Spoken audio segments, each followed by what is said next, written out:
are with just a few changes the same. So here we are. We've been talking about the history of the English language while we were taking a break, which is a very interesting subject in itself. Okay, well, let's go back to Mr. Ruskin. And you'll notice what he says then, picking up where we left off, about modern English art and architecture and design. But the modern English mind has this much in common with that of the Greek, that it intensely desires in all things the utmost completion or perfection compatible with their nature. And then notice, if you go all the way to the end of that long paragraph, about the last 6 lines of that long paragraph.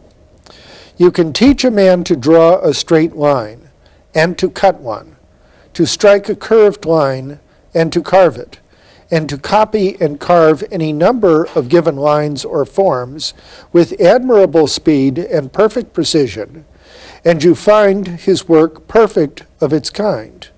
But if you ask him to think about any of those forms, to consider if he cannot find any better in his own head, he stops. His execution becomes hesitating. He thinks, and 10 to 1 he thinks wrong.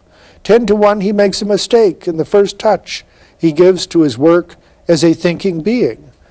But you have made a man of him for all that. He was only a machine before, an animated tool. He was only a machine before that. See, what he's going to say is that what we value so highly in our modern homes and buildings and in the ways that they are decorated is a kind of design which is purely mechanical in terms of how it's produced. In terms of how it's produced. Notice he's not looking at the product so much as how the product is produced. And the person is actually reduced to being something less than a thoughtful human being. Okay?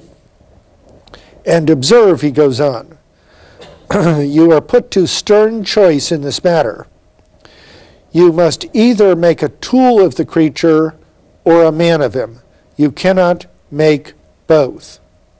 You cannot make both.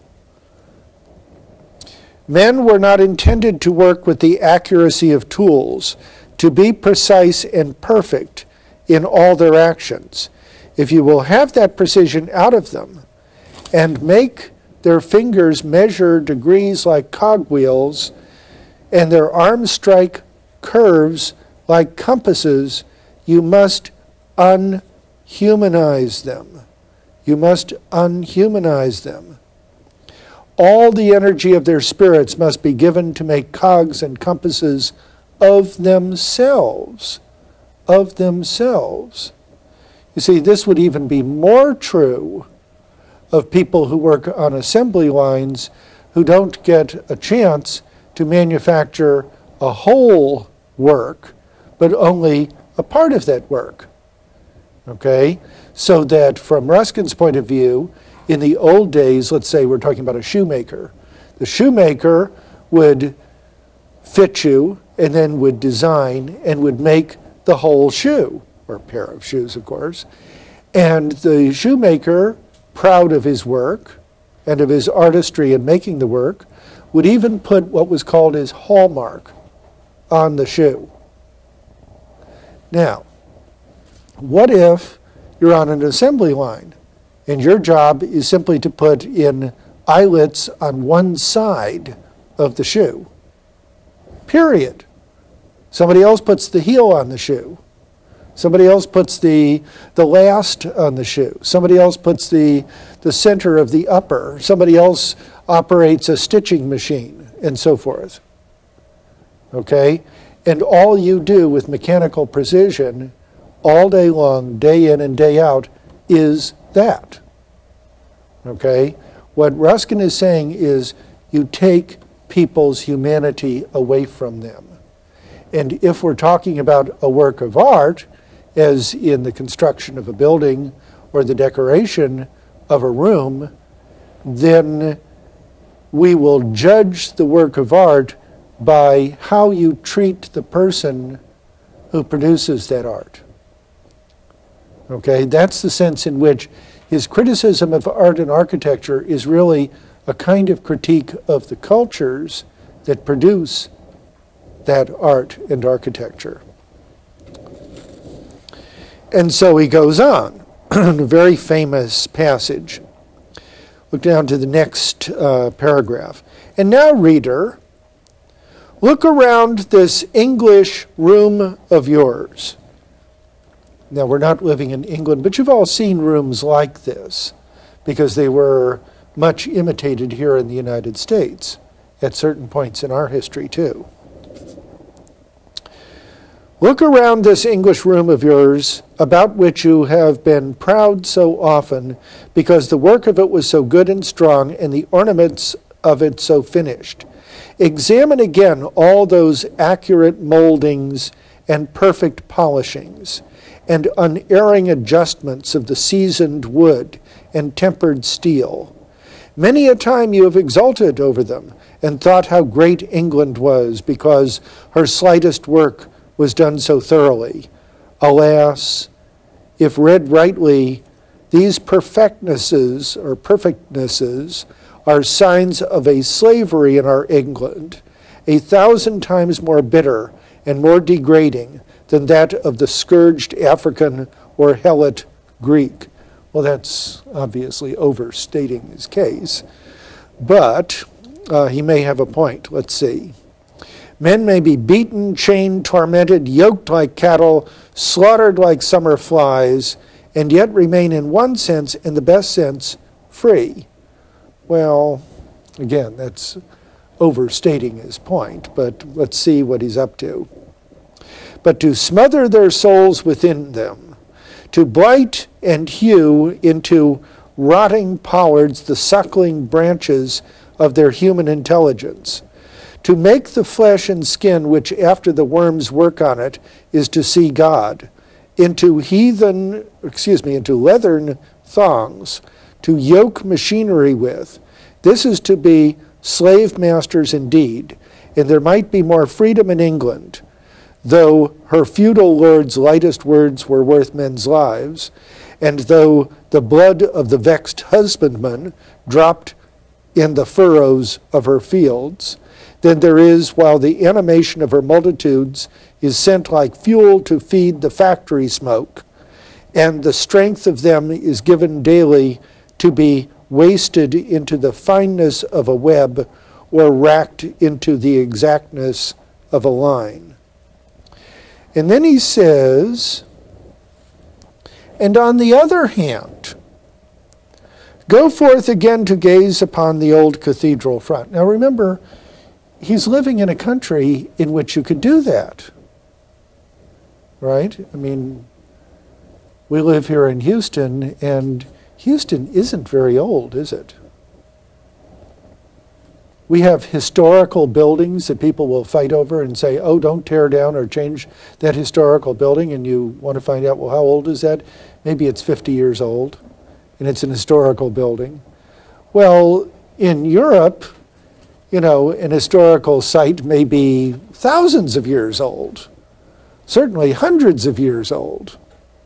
So you could actually walk down the street, and you'd pass modern buildings, of course, and you'd pass buildings built in the 19th or 18th or 17th centuries. And then there's the cathedral.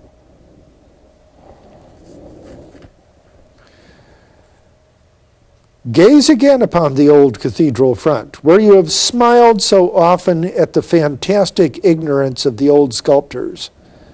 In a condescending way have smiled.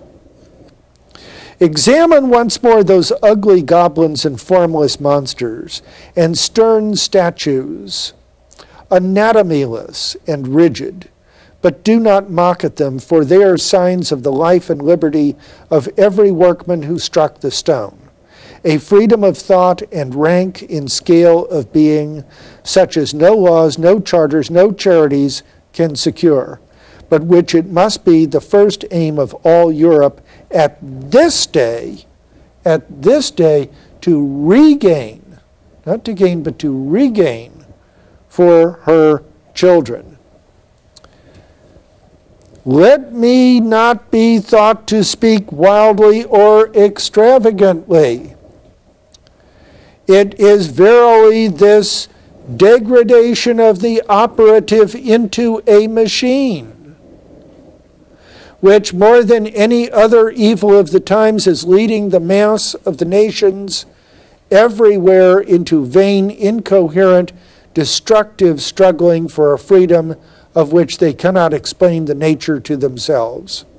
Their universal outcry against wealth and against nobility is not forced from them either by the pressure of famine or the sting of mortified pride. These do much, and have done much in all ages, but the foundations of society were never yet shaken as they are at this day.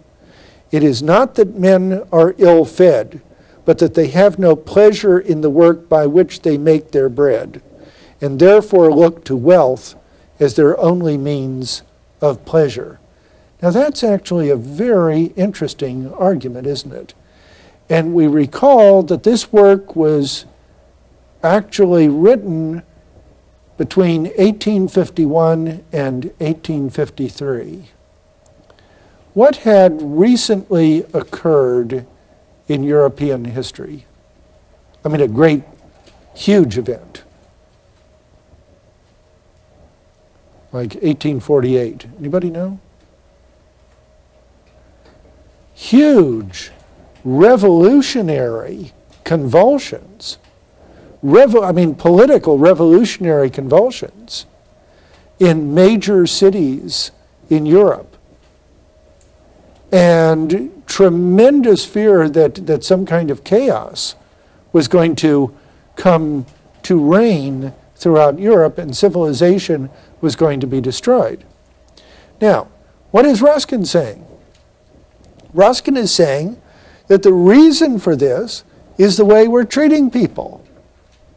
Now remember in our Victorian issues section, which we talked about in terms of providing us with topics for our term papers. One of those topics in that section is industrialism, progress, or decline. Well, here, look at this critique of industrialism. Now, nobody's going to say that we haven't gotten some good things out of industrialism, because we certainly have. But what kind of price has been paid? That's the sort of thing that Ruskin is pointing to here. Okay.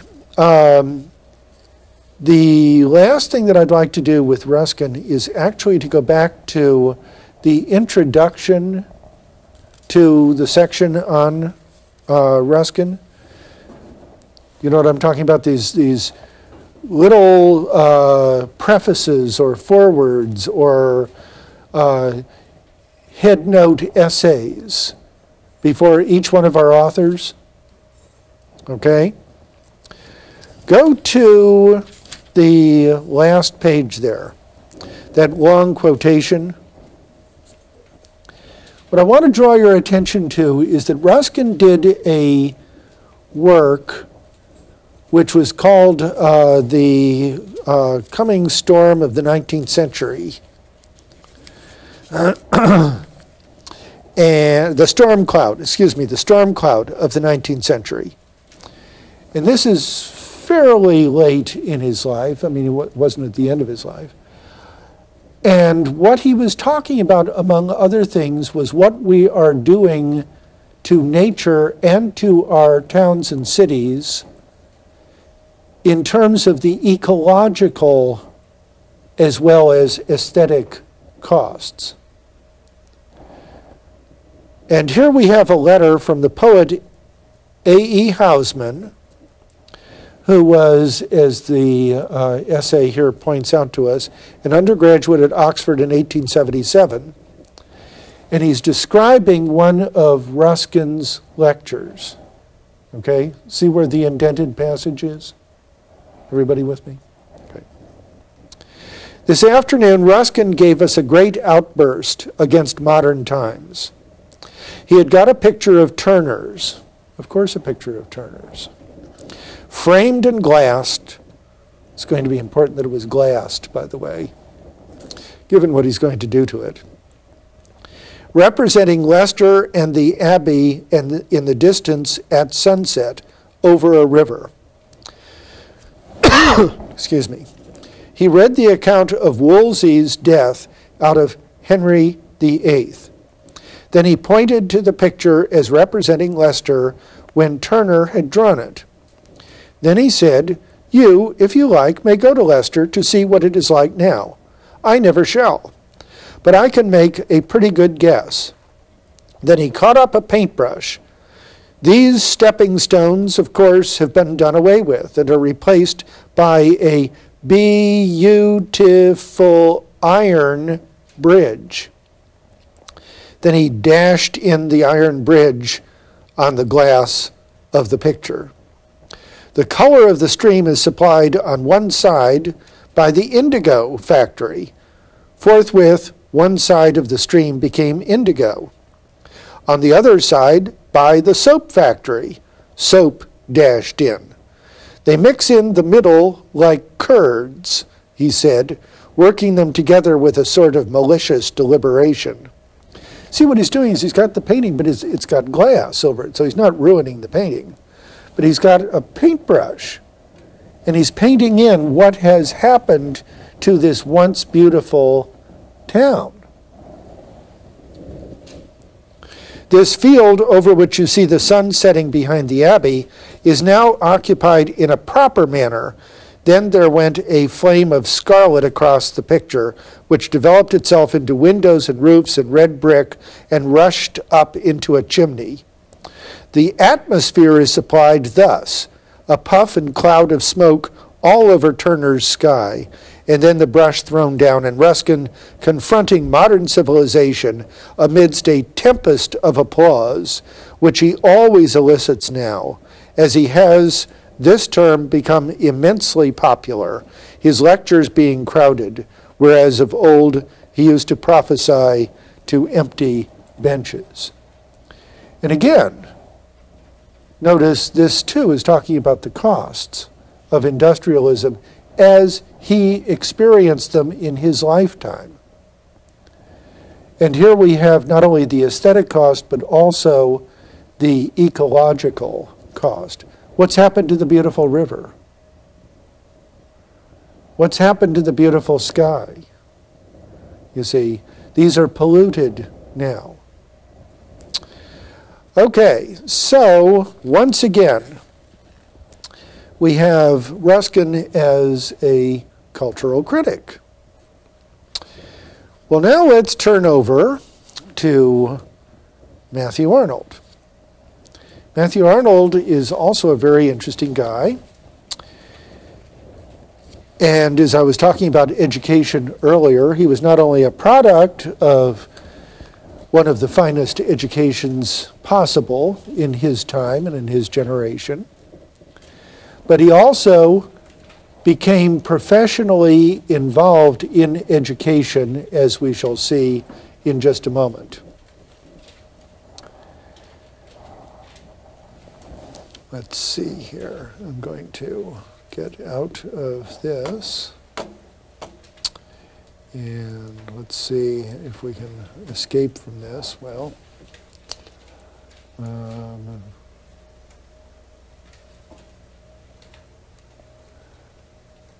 okay, and let's close that.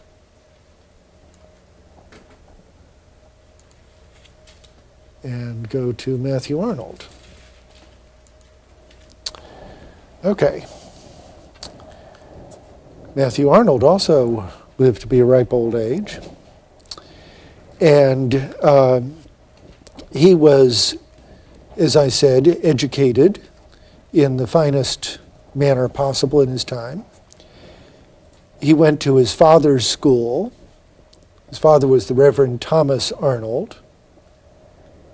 And his father had developed a new curriculum, a new educational curriculum at Rugby, which was a very famous, and still is a very famous English school, very prestigious English school. And then he went on to Oxford. Now, in Arnold, what we're going to be pursuing further is an issue that we've already taken up before. And this is a growing crisis of faith or crisis of belief in the 19th century, which of course is going to carry on into the present time. We've talked about this before, in part in connection with science, Sir Charles Lyell's Principles of Geology, Darwin's Origin of the Species and the Descent of Man, and many other works as well. Remember the Huxley-Wilberforce debate at Oxford about evolution and evolutionary theory that's in our Victorian issues section of our textbook. Well, the new science, at least for some people, also engendered a certain kind of skepticism, at least towards traditional religion or certain forms of traditional religion.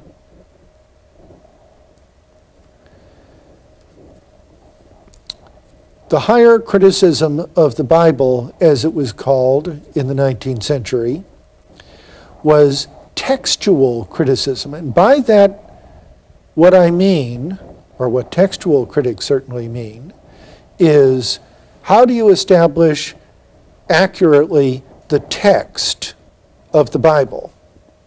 Well, let's leave the Bible just for a moment and ask, how do you establish the text of any older work where there are serious textual problems? For example, how do you establish the text of Homer? You know, we have various surviving manuscripts, none of them, by the way, from Homer's time, but various surviving manuscripts. How do you work through those different texts and their variations and try to establish a reliable text that is as close, we believe, to Homer as we can get? Or take Shakespeare. I mean, some of you will have studied Shakespeare, surely. Romeo and Juliet, there are 3 different texts. I'm talking about different versions. I'm not talking about just printed books. 3 different textual versions of Romeo and Juliet. There are 5 different textual versions of Hamlet. Okay? Now put yourself in the position of being a textual scholar. How do you go about establishing the text of Hamlet? Trying to get as close as you can to what Shakespeare would actually have written for Hamlet. Now, you can't depend simply on your impressions and say, well, this feels more like Shakespeare to me. This version of a Hamlet soliloquy feels more like Hamlet to me than that other one does. I mean, one would assume that you have to have more objective grounds on which to make your decision than that. Now, that's what the higher criticism of the Bible was all about. And to a large extent, the people who were engaging in the textual criticism of the Bible in the 19th century had gotten their training from classical scholarship. From classical scholarship. The scholars who were working on the texts of things like Homer and Virgil and whatnot. Okay? And that's where many of the principles of textual scholarship were worked out, that then were applied to the Bible. And then, of course, the biblical scholars learned a great deal and advanced the whole process, and in turn influenced the classical scholars. And along the way in the 19th century, medieval scholars got involved. So that how do we know what the Canterbury Tales would have looked like to Chaucer It happens that there are over 90 surviving manuscripts of the Canterbury Tales. And they differ from one another. How do you establish? I mean, not wildly, but they do have differences from one another. How do you establish in some objectively determined fashion the best text of the Canterbury Tales? Okay, so the so-called higher criticism of the Bible was this kind of textual scholarship. And what it was doing was bringing into question how reliable the literal texts are. I mean, think about that for a moment. Unless you are a scholar of ancient Hebrew, of ancient Greek, and probably of Aramaic as well, what you're doing is you are experiencing the Bible, should you decide to read it, in some translation, right? Okay, well, first of all, you're dealing with a translation. You're not dealing with the original. And if you've ever done any translating at all, you will know that when you move from one language to another, things tend to slip and slide a little bit, sometimes more than just a little bit. You ever tried to explain something to somebody who's not really familiar with the English language? And you say, well, it's like such and such. Well, yeah, but it's not quite that. It's sort of like, And that's certainly true when you're dealing with a different language altogether. Okay? So, first of all, we're talking about translations. And what texts are those translations based on? And what authority do those texts have? And so it became the business of textual scholars in the 19th century, and this still continues, by the way. There are still lots of textual scholars working on the text of the New Testament, say, right now, even as we sit here. And they don't feel that they've solved all the problems yet, by any means. Okay, so that was bringing into some kinds of question, at least for some people, the literal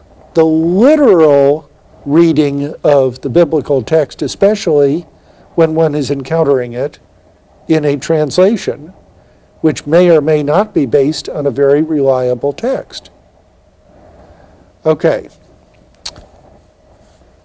The father of Matthew Arnold, as I said, was the Reverend Thomas Arnold, who was one of the leaders of what was called liberal Protestantism, which is a technical term, with a capital L and a capital P,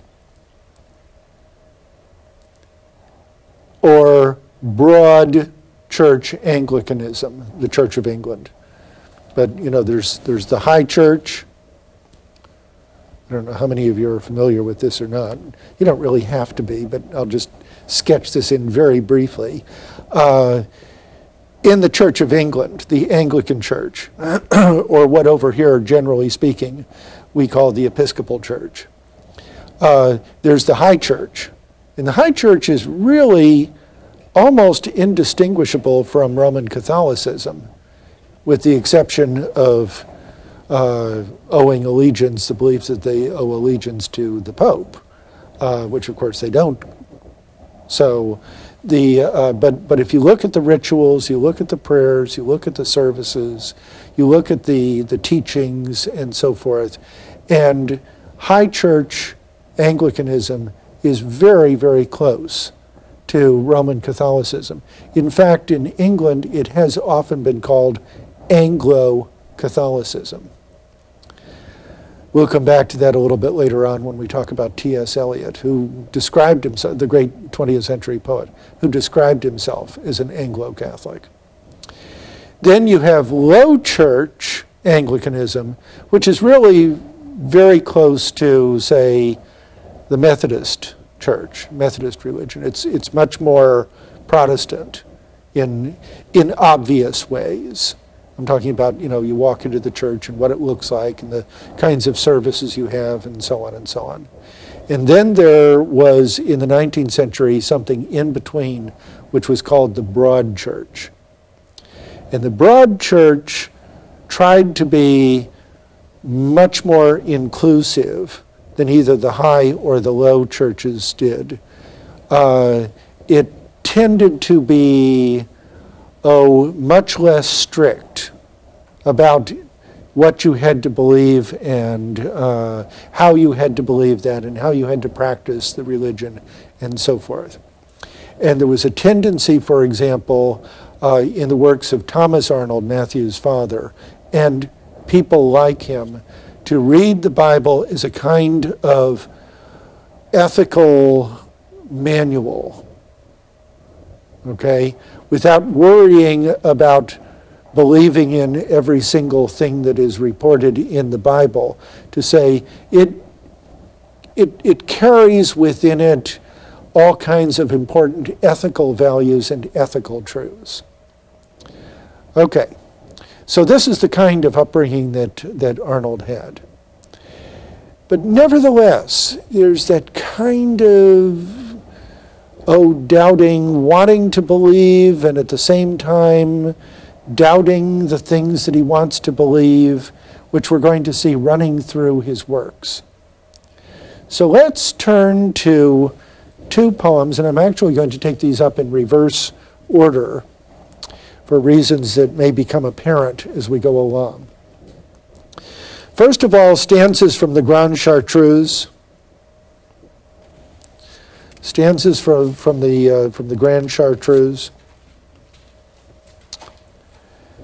And this is about a trip that Arnold took with his wife onto the continent, and is actually his bride. We're going to come back to that when we look at Dover Beach, which is about, to some extent, his relationship with his bride, his new wife. Now they're on the continent, and the Grand Chartreuse is a monastery. And we talked about monasteries earlier when we were talking about Fra Lippo Lippi.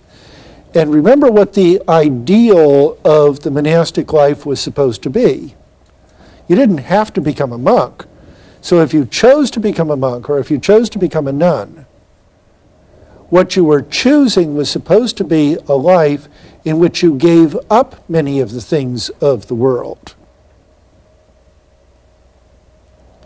in order to cultivate more fully the life of the spirit. Now, there is no group more ascetic, that is to say, more strict in this way, than the Carthusians, who are the ones represented here. This is a Carthusian monastery. And you've got footnotes that tell you more about the Carthusians. Okay, so go to the 5th stanza, beginning in line 25. Approach. They're in a carriage, by the way. For what we seek is here, a light, and sparely sup and wait for rest in this outbuilding near.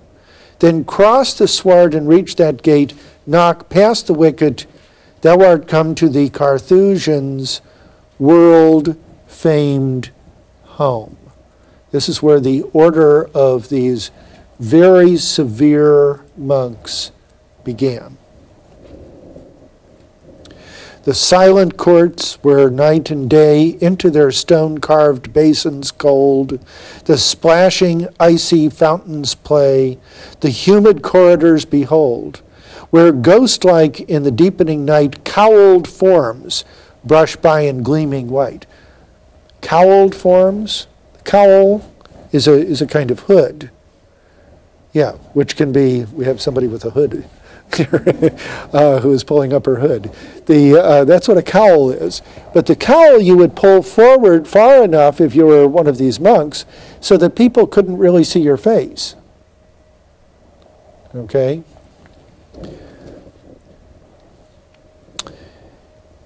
The chapel, where no organ's peal invests the stern and naked prayer. With penitential cries they kneel and wrestle. They're not wrestling one another.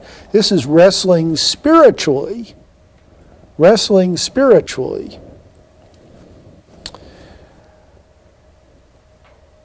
Rising then, with bare and white uplifted faces stand, passing the host from hand to hand. And as a note points out, that's not actually the way it was done in these monasteries, but that's what Arnold thinks would have been done based on his Anglican upbringing. Each takes, and then his visage wan is buried in his cowl once more. The cells. In monasteries, the little rooms, which are very, very, very little bare rooms, consist of a bed, very simple bed, and maybe a table and chair. And that's it. Okay? And they're called cells. The cells.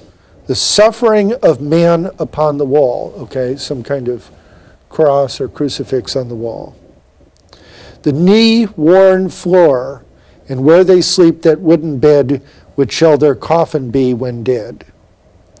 The library where tract and tome, not to feed priestly pride, are there to hymn the conquering march of Rome, nor yet to amuse as ours are. They, that is to say the books, paint of souls the inner strife, their drops of blood, their death in life. So these are very severe religious works that these monks read. The garden, overgrown, it's not nicely trimmed and clipped and have pretty flowers around and so forth. Yet mild, see, fragrant herbs are flowering there. Okay. Strong children of the alpine wild, whose culture is the brethren's care, of human tasks their only one, and cheerful works beneath the sun. And as a footnote, I believe, in everybody's text points out, these herbs that they tend, this is the only thing that they do, the only occupation that they have, is for the making of a liqueur. I mean, people still drink this liqueur. It's very much prized liqueur. People drink it as an after-dinner drink. And many monasteries have done things like that. You know, like you've probably run into Benedictine or B&B, Benedictine and brandy. Benedictine, of course, was and still is produced by Benedictine monks who are different from these monks, different religious order. In Belgium, those wonderful Belgian ales are actually brewed by the monks, the Trappist monks. Dom Perignon. Heard of Dom Perignon? I mean, maybe none of us have been lucky enough to drink any Dom Perignon because it's very expensive, but it's a very, very, very fine champagne. Dom Perignon was the first monk to have figured out how to make champagne bubble. And for that, we remember him, right? Dom being the title of the brothers in a certain religious order. Okay. Those halls, too, designed or destined to contain each of its own pilgrim host of old from England, Germany, or Spain. All are before me. I behold the house, the brotherhood austere. And what am I that I am here? See, he's now going to ask the question, what on earth am I doing here in this monastery where these people are devoted to this very, very severe kind of Christian life. For rigorous teachers seized my youth. He's referring now to his father's school.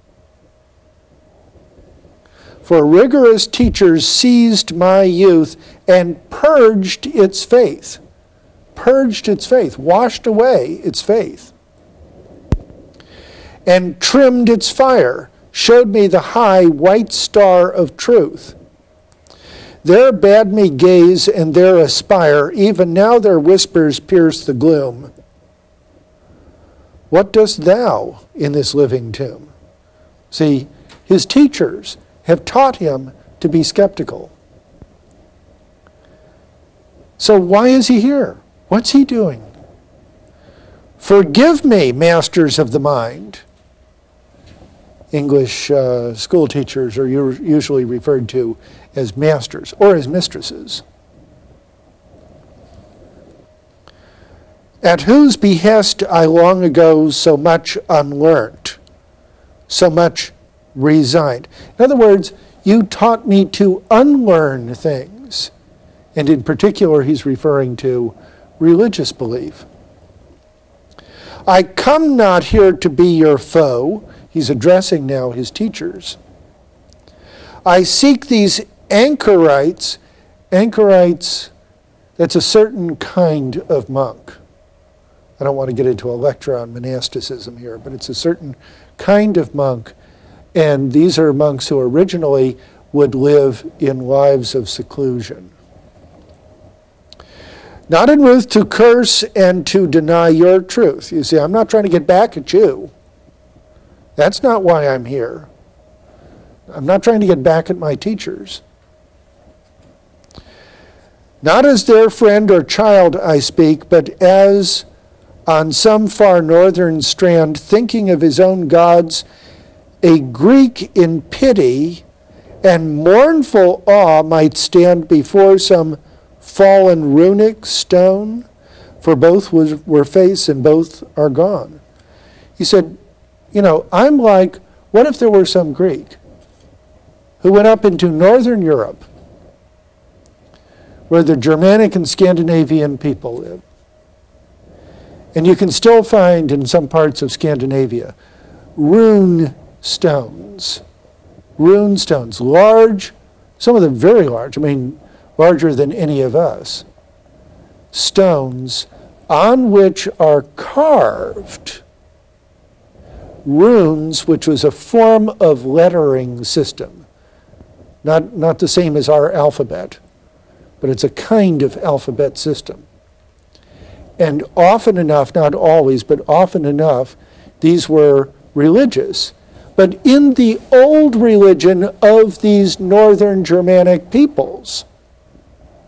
Okay? Now, what if an ancient Greek had gone up there and had been standing in front of those runes? What would he have thought? And Arnold says, that's what I'm like here in this monastery. Okay? For both were face and both are gone. You see, the religious faith of these monks, I mean, they're still living it out, but it's, Arnold thought, passing away. Okay? And so here we have one of the most famous passages in all of English literature, still very widely quoted. In fact, I heard one of my colleagues shouting this out in the hall the other day. Wandering between two worlds, one dead, the other powerless to be born, with nowhere yet to rest my head. Wandering between two worlds, one dead, the other powerless to be born, with nowhere yet to rest my head. Okay? He feels himself caught between a world which is, if not dead, dying, the old world of faith, traditional faith, and the other, whatever is going to replace it, not yet born to give him some kind of comfort and stability, which he's lost. Okay? Like these on earth, I wait forlorn, their faith, my tears, the world deride. I come to shed them, my tears, at their side. Oh, hide me in your gloom profound, you solemn seats of holy pain. Take me, cowled forms, and fence me round, till I possess my soul again, till free my thoughts before me roll, not chafed by hourly false control. Can't you do something to help me? He's saying, in effect, to these monks. This is terrible, being caught in a kind of no man's land, as it were. For the world cries, your faith is now but a dead time's exploded dream. My melancholy, skillists say, which is a pretty awkward word for most of us, is a past mode, an outworn theme, as if the world had ever had a faith or schoolists been sad. Ah, if it be past, if the world of faith truly has passed away, then please take away at least the restlessness, the pain. Be man henceforth no more a prey to these outdated stings again. The nobleness of grief is gone. Ah, leave us not the fret alone. But, if you cannot give us ease, last of the race of them who grieve, leave us to die out with these last of the people who believe.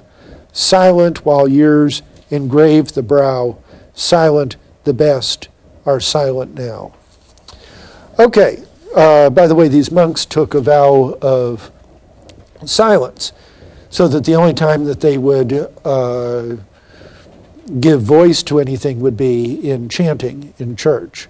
But otherwise, they would not speak to one another in the way you and I would speak to one another. And in these monasteries, by the way, they developed a kind of sign language. Excuse me, kind of sign language, so that they could signal something like, about food or whatever it might be that needed to be signaled. Okay, now let's go back to the poem that precedes this, Dover Beach, which is a very famous poem.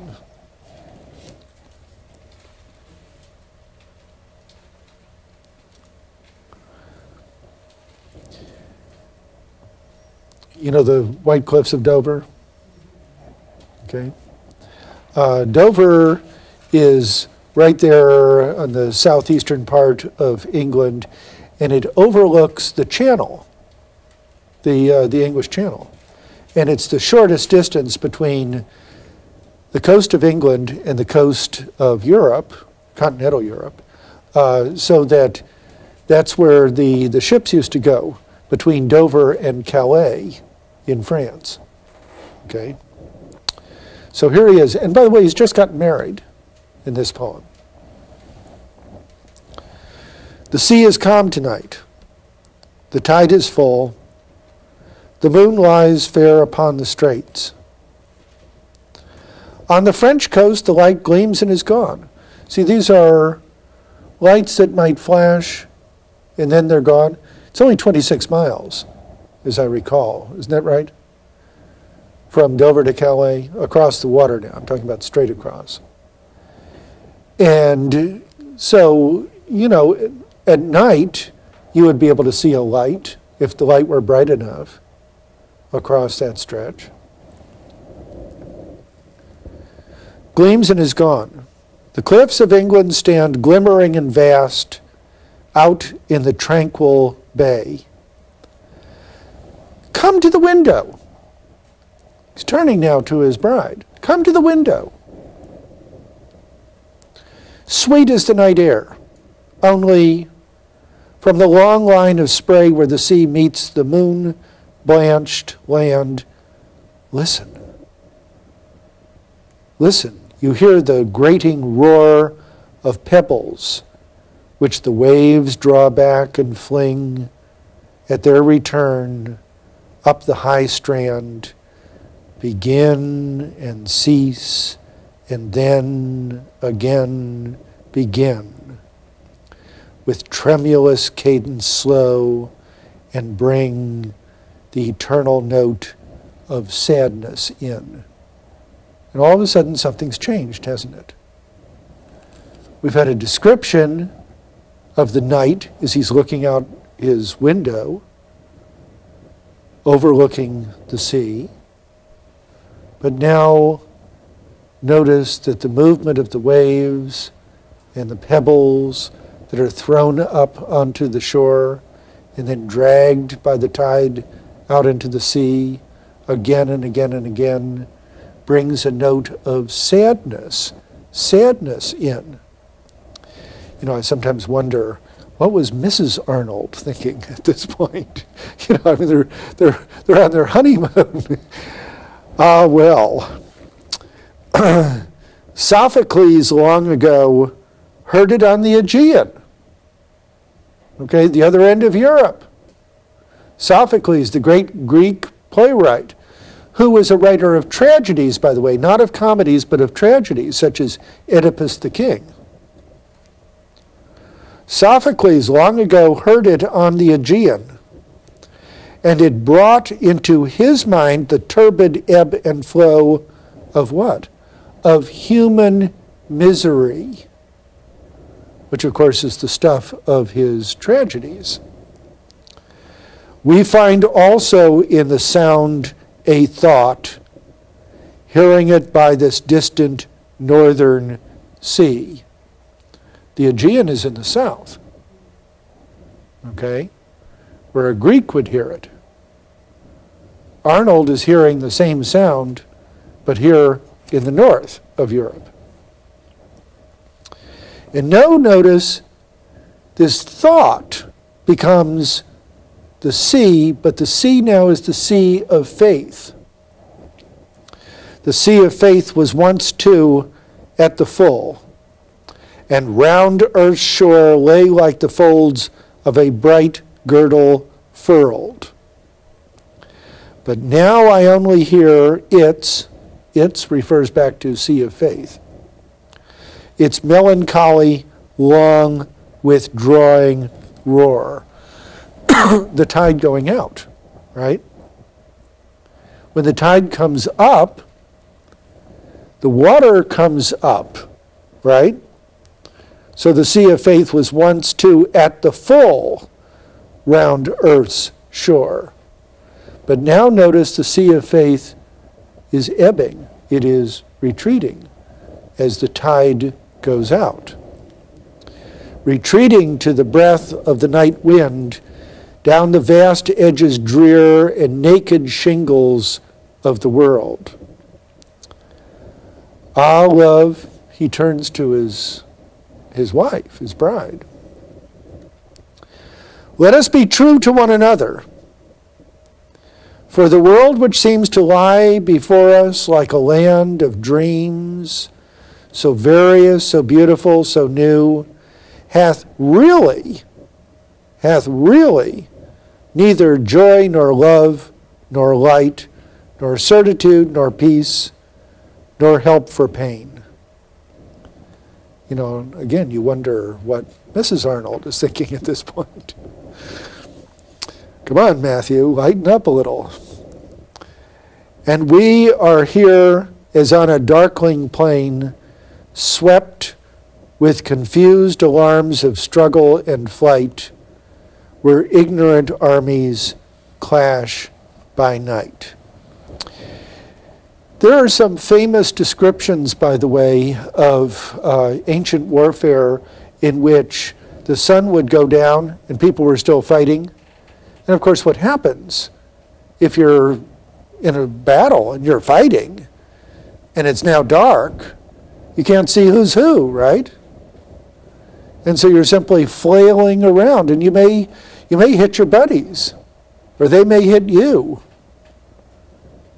Okay?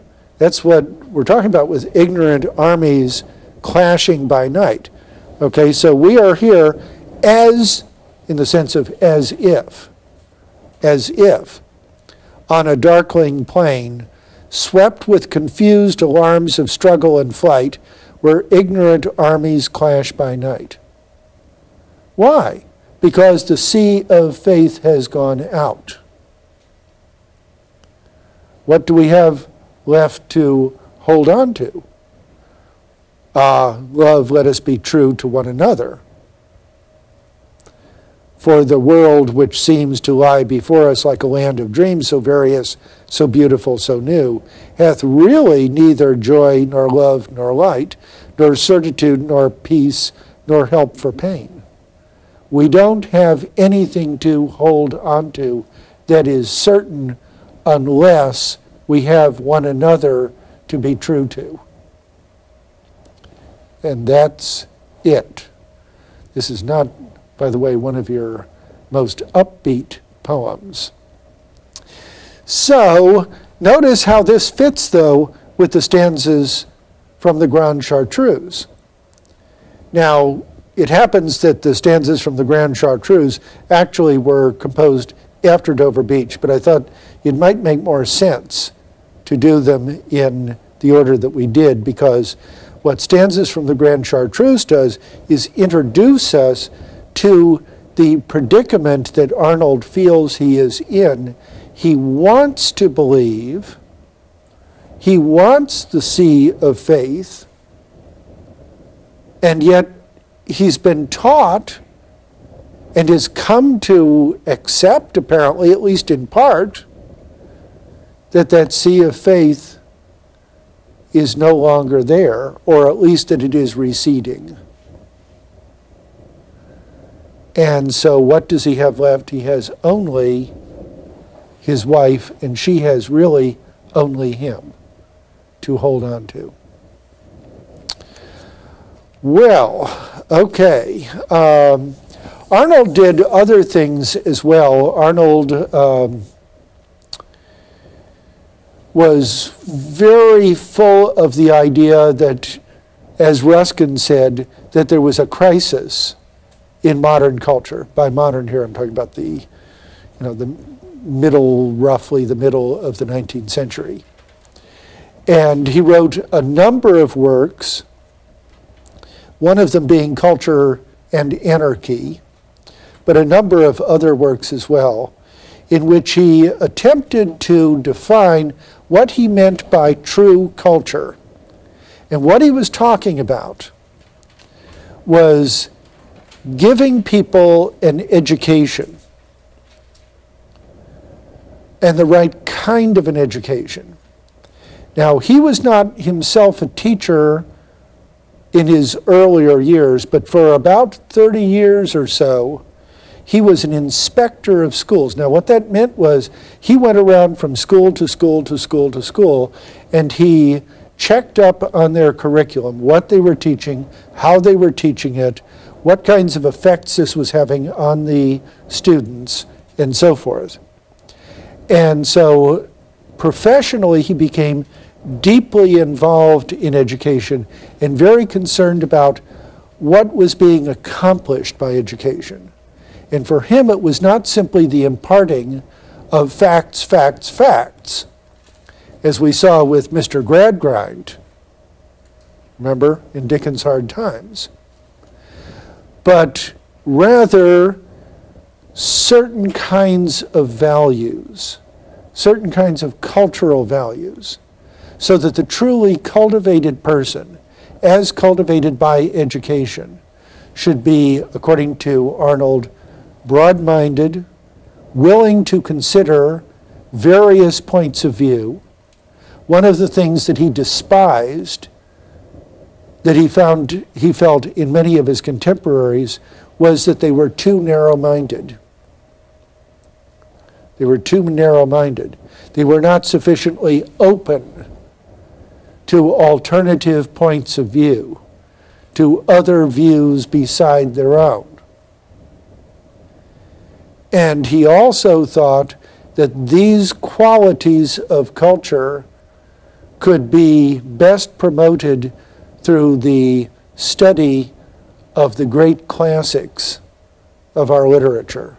And so he was a big promoter of the study of ancient classical literature, which was part of the standard curriculum for a long, long, long time. And in many schools on into the 20th century, I'm talking about traditional schools now. I'm not talking about vocational schools necessarily here.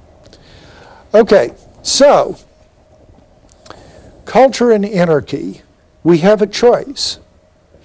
We either descend into a kind of anarchy such as Ruskin was talking about, or we try to recover some kind of culture that will genuinely humanize us. Genuinely humanize us. Okay. Now, let's look briefly at the beginning of Huxley's agnosticism and Christianity. Okay, and I'll give you a moment to find that in your differing and different editions. Okay, there's a work of his which is excerpted here called Agnosticism and Christianity. Now, first of all, let me say a little bit about Huxley. Remember Huxley from the Victorian issues section? It was the one that had to do with evolution and science versus religion. Okay? And there was the Huxley-Wilberforce debate in which Huxley, who, by the way, was a biologist, among other things, he was also a person of letters and a thinker and a writer and so forth, but he was, among other things, a scientist, a biologist to be particular. And he came to be known as Darwin's bulldog because he was also a great debater. And he would engage in argument people like Bishop Wilberforce in order to demonstrate what he believed were the truths of Darwin's evolutionary theories and the evidence that Darwin and others were adducing to back up those theories. And Huxley wrote, among other things, this work, Agnosticism and Christianity. Now,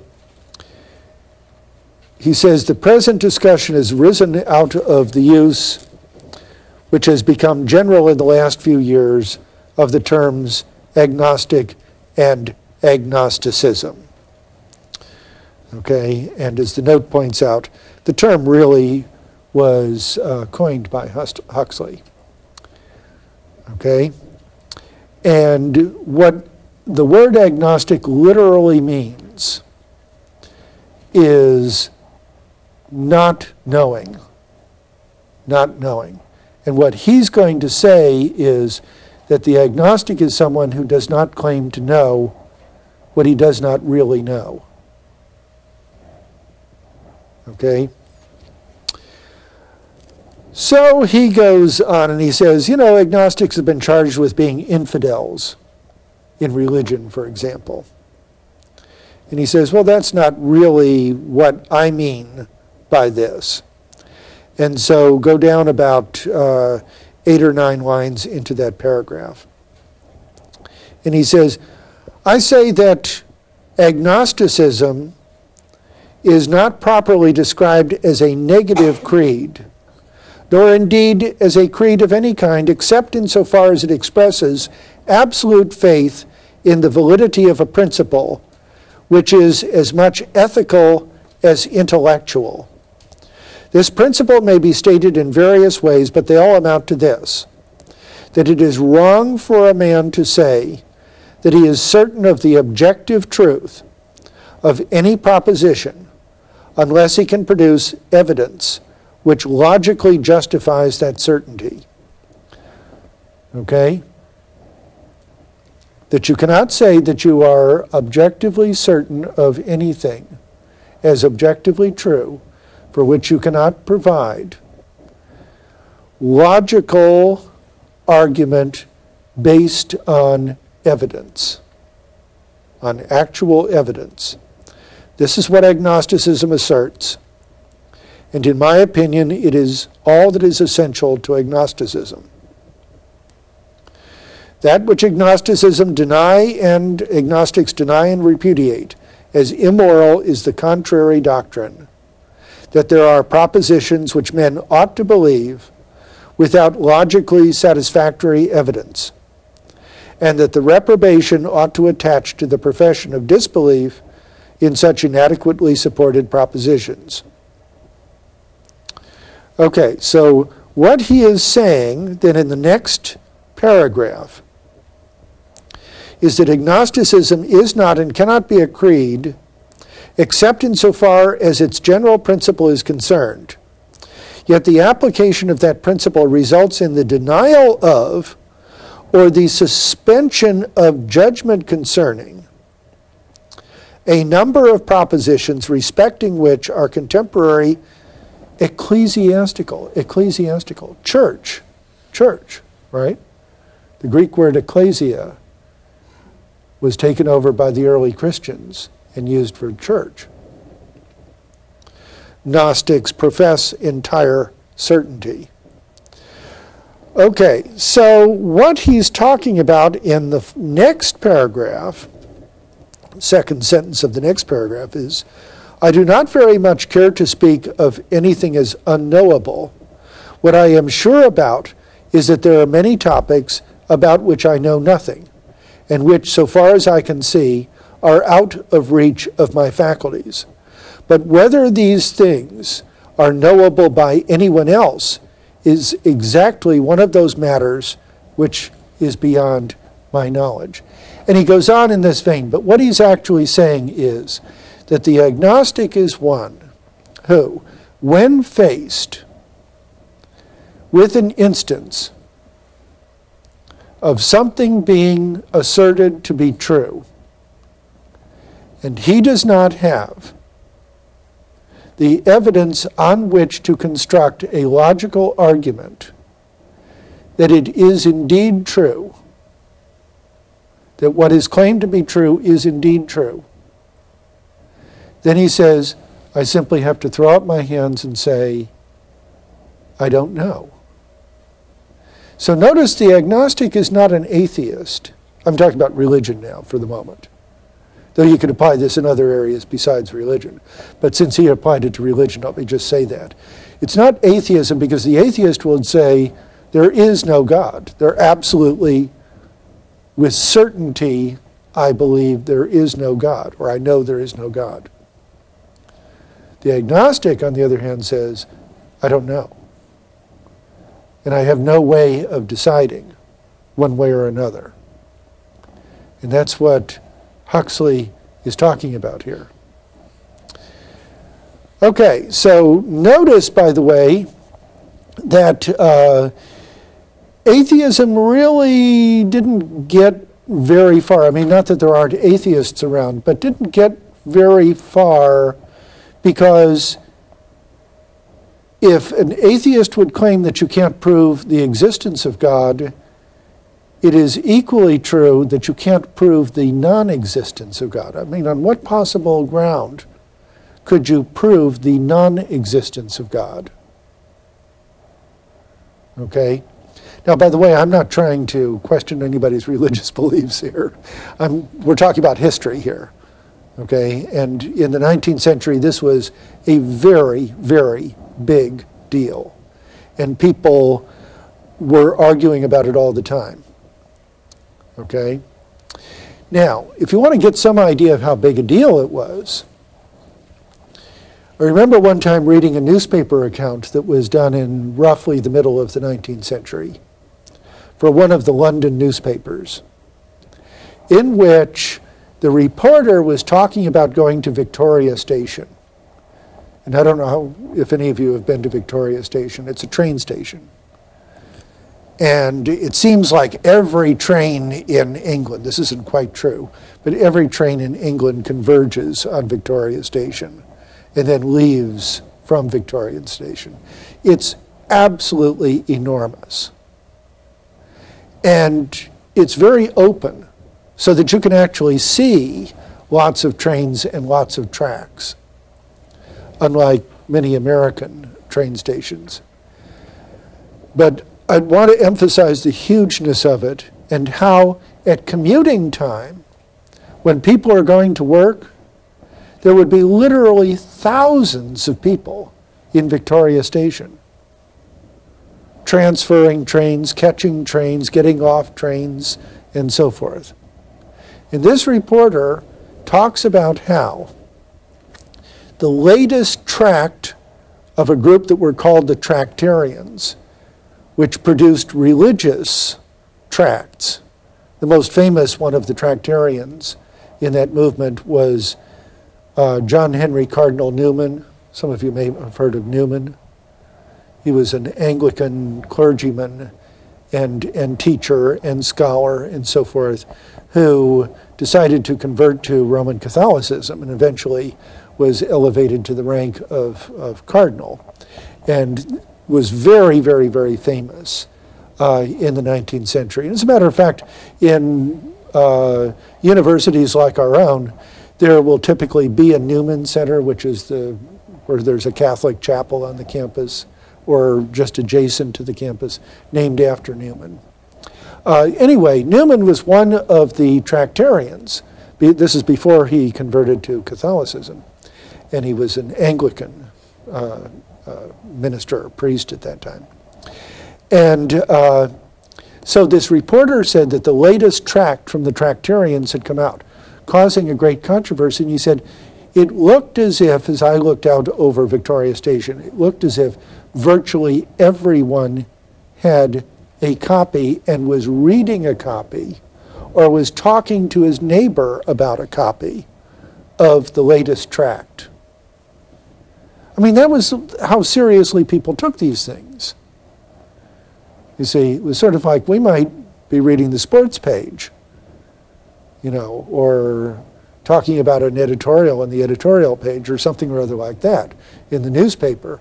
And here are people arguing about technical points of theology and of church government, because that's what they were talking about, by the way. Well, okay.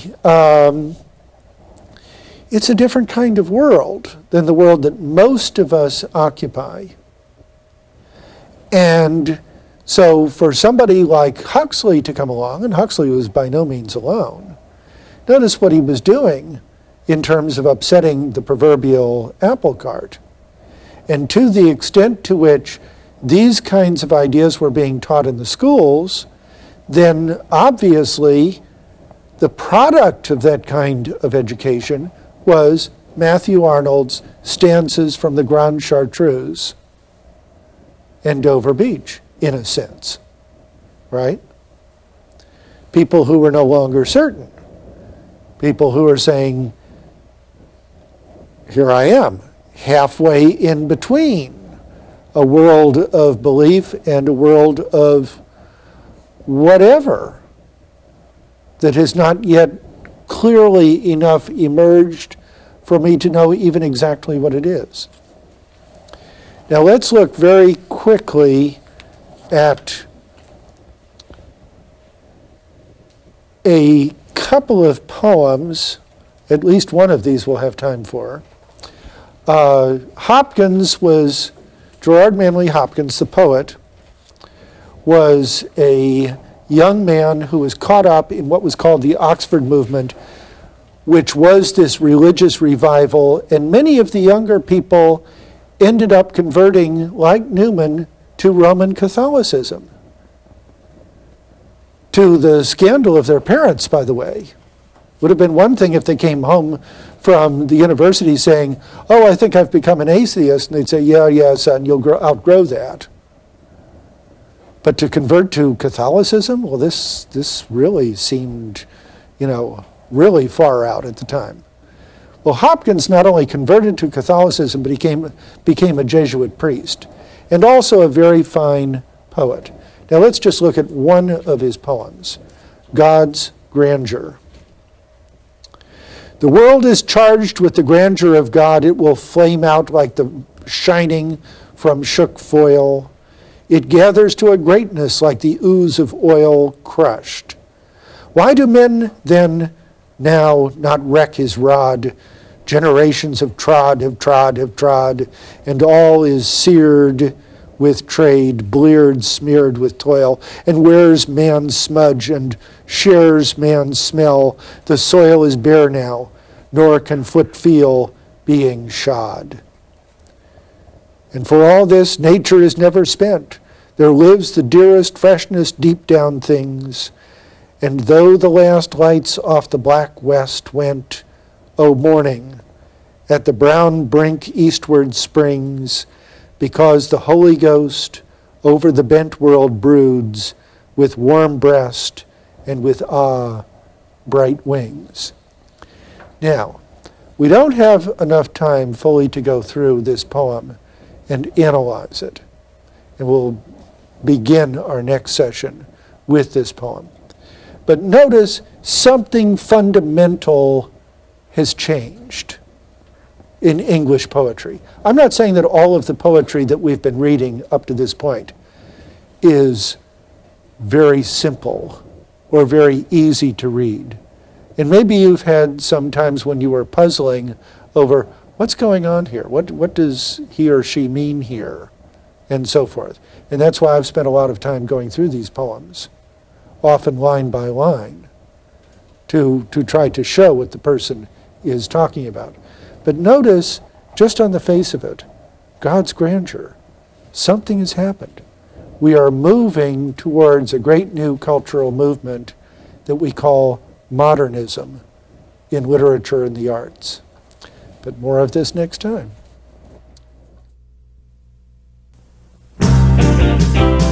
Thank you.